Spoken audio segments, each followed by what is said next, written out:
औज़ुबिल्लाहि मिनश्शैतानिर्रजीम बिस्मिल्लाहिर्रहमानिर्रहीम अल्लाहुम्मा सल्लि अला मुहम्मदिन व आले मोहम्मद।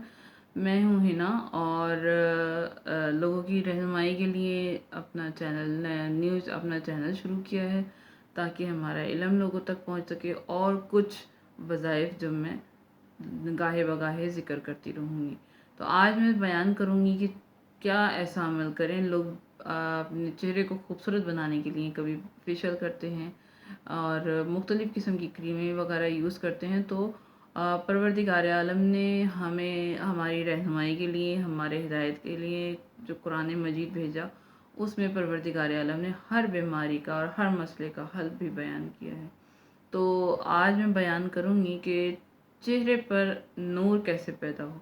हम जो फेशियल लगाते हैं, फेशियल करते हैं, पार्लर जाते हैं, मुख्तलिफ़ किस्म की क्रीमें यूज़ करते हैं, तो उनको यूज़ करने की ज़रूरत ही नहीं पड़ेगी।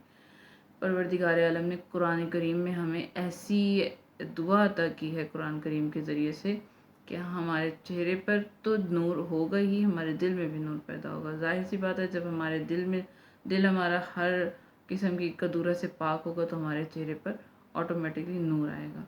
तो कुरान करीम की आयत है सूरह नूर की आयत नंबर 35 यानी 35वीं आयत है। अल्लाह नूरु समावाति वल अर्ज़। ये यहाँ से लेके बिकुल शैइन अलीम तक।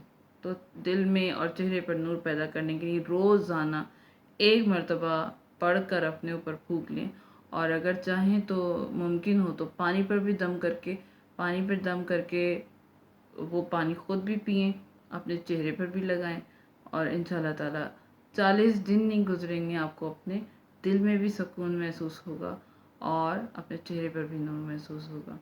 अगर मेरी वीडियो पसंद आई हो तो लाइक, शेयर और सब्सक्राइब कीजिएगा। लाइक के लिए जो है बेल बटन दबाना ना भूलिएगा प्लीज़, और पूरे कंटेंट को जो है अपने फैमिली मेम्बर्स से और दोस्तों से शेयर करना ना भूलिएगा।